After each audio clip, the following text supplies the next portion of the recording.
All right, Raider Nation, buckle up, because today we're diving deep into a topic that always gets the fan base buzzing breakout candidates for the upcoming season. These are the players who've already had a little time in the league, maybe flashed here and there, but haven't quite broken through into stardom yet. That changes now, or at least that's the expectation. And let's get this straight right from the jump, this list doesn't include rookies. No offense to the new guys, but breakout status is earned after being around the NFL block for at least a year. You need to show you've grown evolved and are ready to take that next big step forward. We're talking about players who are finally in a position, whether because of a coaching change, a new system, a health turnaround, or just sheer talent, who are ready to make noise across the league, not just within Raider Nation. Most of the time, the best breakout candidates are second or third year guys.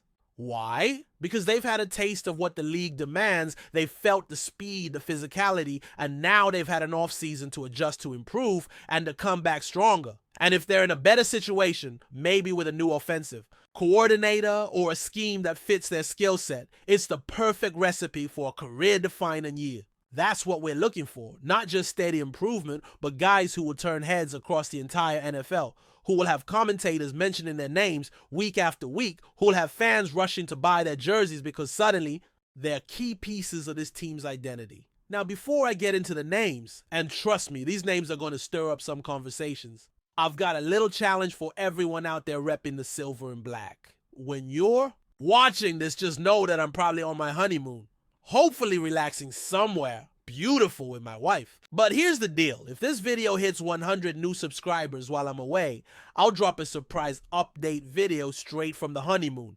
That's how committed we are to Raider Nation. We don't stop even on vacation. So let's get into it. The first name I'm putting on the table as a breakout candidate this season is Tyrie Tucker. Now, some folks might be scratching their heads a bit on this one, but hear me out.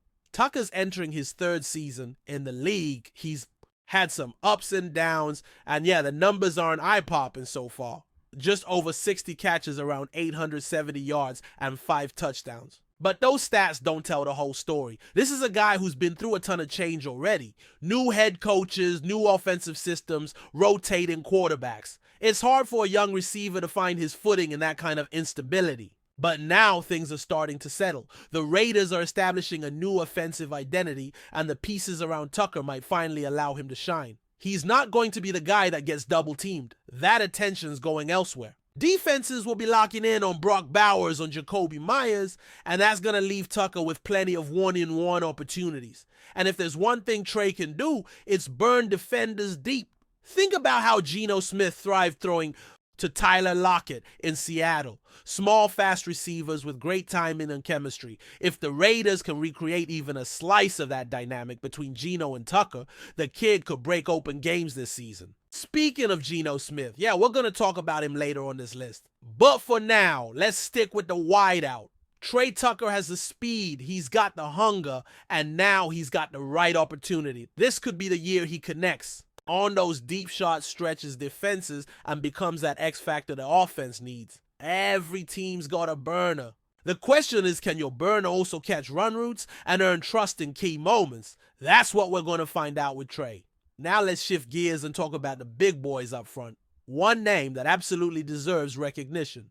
Heading into this season is Jackson Powers Johnson.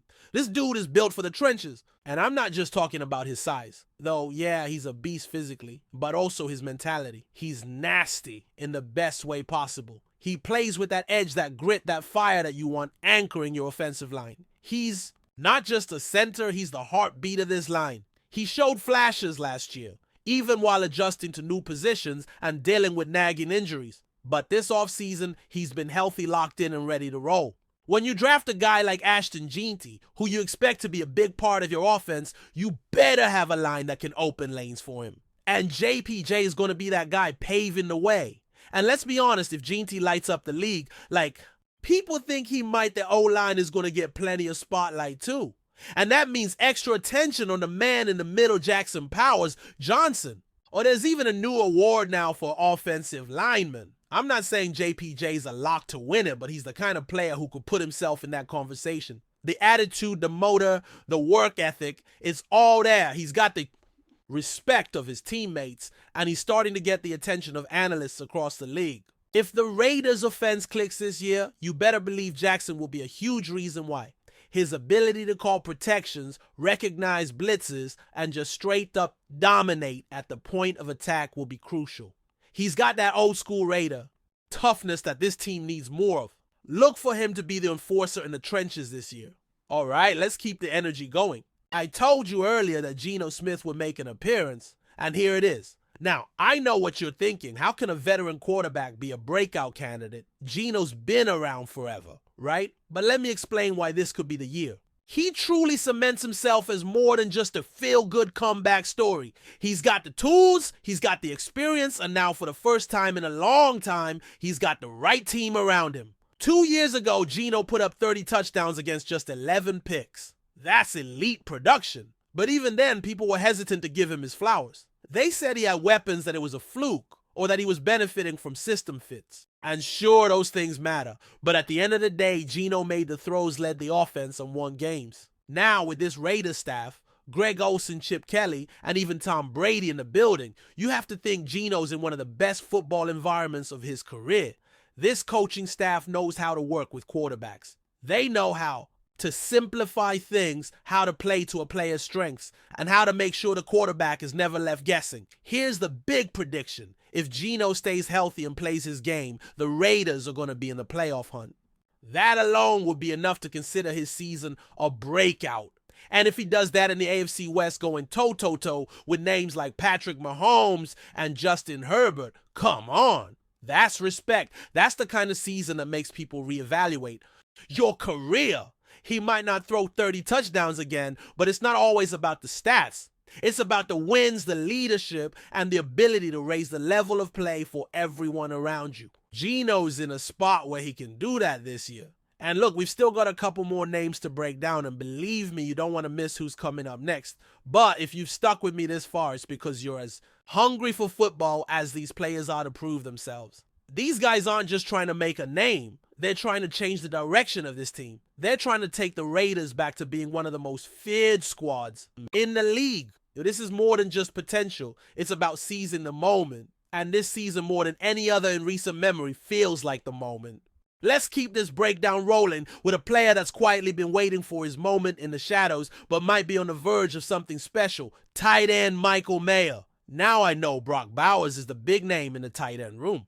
He's the flashy rookie, he's the headline grabber, and yeah, he deserves that hype. But let's not overlook what Mayer brings to the table. This is a guy entering his third season in the league, and while the stat sheet hasn't lit up just yet, the potential is definitely there.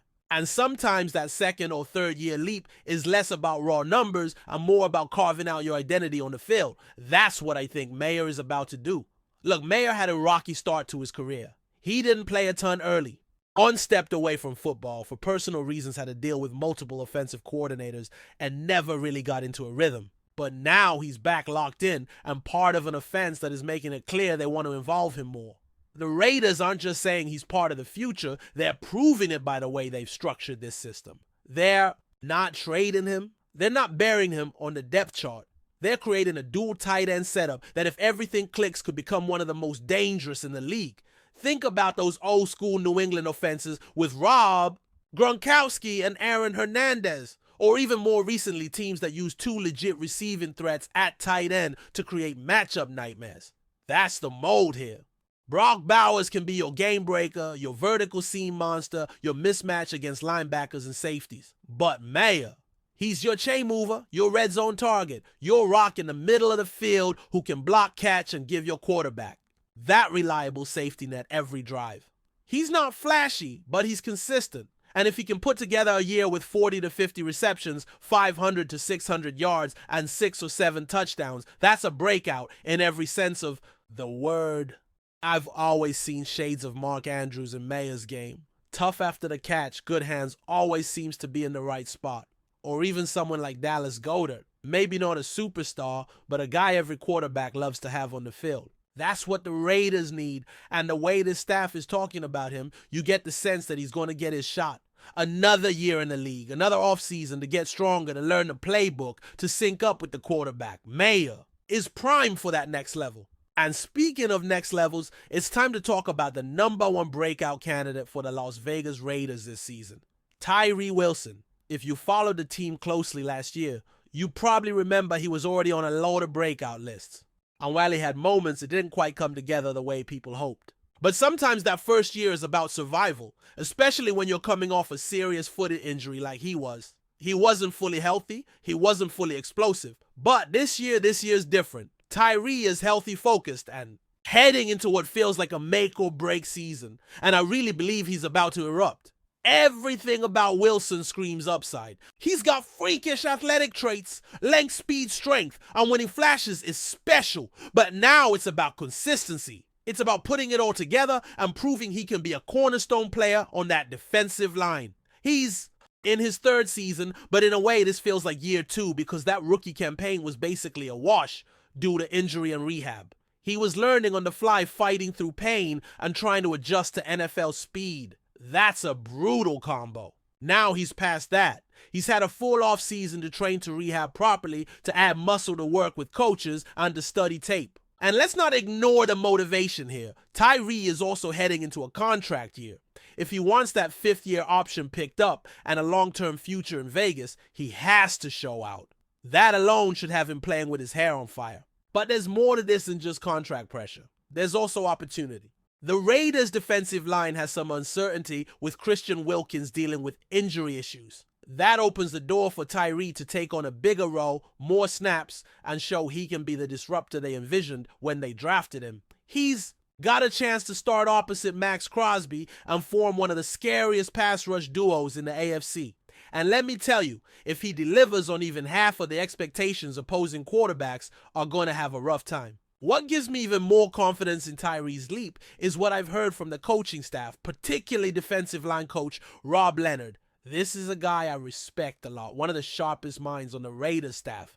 And when he says a player, as showing a different level of maturity, effort, and preparation, that means something. He's been around elite defensive players and he sees something in Tyrie Wilson. Says he left too many plays on the field last year. Says he's coming into this season hungry to prove he's not just a project or a rotation guy.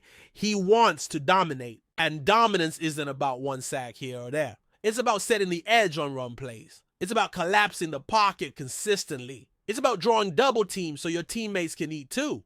Tyrie's got the size and the length to do all of that. If the technique catches up to the talent and the early signs from camp are encouraging, then Raider Nation might finally see what the front office saw when they drafted him so high. He's not just trying to contribute, he's trying to become a foundational piece for this defense for years to come. So let's recap real quick. Not the names, but the mindset. Every single player we've talked about here today is in that perfect storm of talent, timing, and opportunity. Trey Tucker's got the speed, the matchups, and finally a system that might let him thrive. Jackson Powers Johnson has the nastiness and leadership to anchor an offensive line that could help elevate the entire offense. Geno Smith might be a veteran, but this system, this team, and this moment could push him into that upper-tier quarterback conversation for real. Michael Mayer is quietly becoming one of the most reliable pieces in the passing game, and he's going to benefit from being the other tight end in a system built to confuse defenses. And Tyrie Wilson, he's got the chance to become the defensive X factor this team needs right now. And let's be honest, Raider Nation is starved for breakout. Stars! For too long, it's felt like this team has been stuck in that middle ground. Flashes of hope, but never quite enough consistent impact to take the next step. But this year feels different. There's a new energy, a new staff, a new direction. And these breakout candidates, they're not just fringe players hoping for a few good games. These are guys who could define the season. Guys who, if they hit, could be the difference between another rebuild and a legit playoff push. So whether you're watching from Vegas, from the Bay, or from halfway across the world, keep your eyes on these names. This season, they might just go from potential to performance, from promising to proven, from depth pieces to difference makers. Because every great team has breakout stories, and this year the Raiders are writing theirs. Before we continue, don't forget to subscribe to our channel and give this video a like. Your support helps us keep bringing you the latest updates on our Las Vegas Raiders. And don't be shy. Drop your thoughts on the news in the comments below. Could the NFL legend Tom Brady be taking the next big step off the field? Whispers around the league have picked up steam following reports that the 7-time Super Bowl champion has not only made a formal offer, but is on the verge of sealing the deal to become an owner of the Las Vegas Raiders. While official confirmations remain scarce, insiders suggest that Brady's involvement is no longer a distant possibility, but a fast-developing reality. Sources close to the situation hint that Brady, who had already expressed interest in acquiring a minority stake in the team last year, has significantly upped his efforts. This time, it appears he has presented a concrete offer, and according to those familiar with NFL ownership circles, it's being taken very seriously. Though the league's ownership committee and other key stakeholders must still weigh in, the tone has shifted from speculative to promising. Adding to the intrigue is Brady's close relationship with Raiders owner Mark Davis, which dates back to their previous business ventures. Many believe this friendship has helped grease the wheels behind the scenes, accelerating negotiations, building mutual trust. While the NFL is notoriously cautious when it comes to approving new ownership stakes, especially involving former players, Brady's spotless image, massive marketability, and deep understanding of the league could play in his favor. If the deal goes through, it would mark a monumental chapter in Brady's post-playing career, transitioning from the greatest to ever do it on the field to a potential power player in front office circles. Though neither Brady nor the Raiders have issued any official statement, the buzz around league offices and media outlets is getting louder by the day. Could we soon see Tom Brady in the owner's box at Allegiant Stadium calling shots from the top A's? With all things Brady, nothing seems out of reach. Stay tuned. This story is just beginning to unfold. That's it for this update. If you enjoyed the video and want to stay updated with exclusive news about our Las Vegas Raiders, be sure to subscribe to our channel and hit that like button. We can't wait to hear your thoughts in the comments. See you in the next video.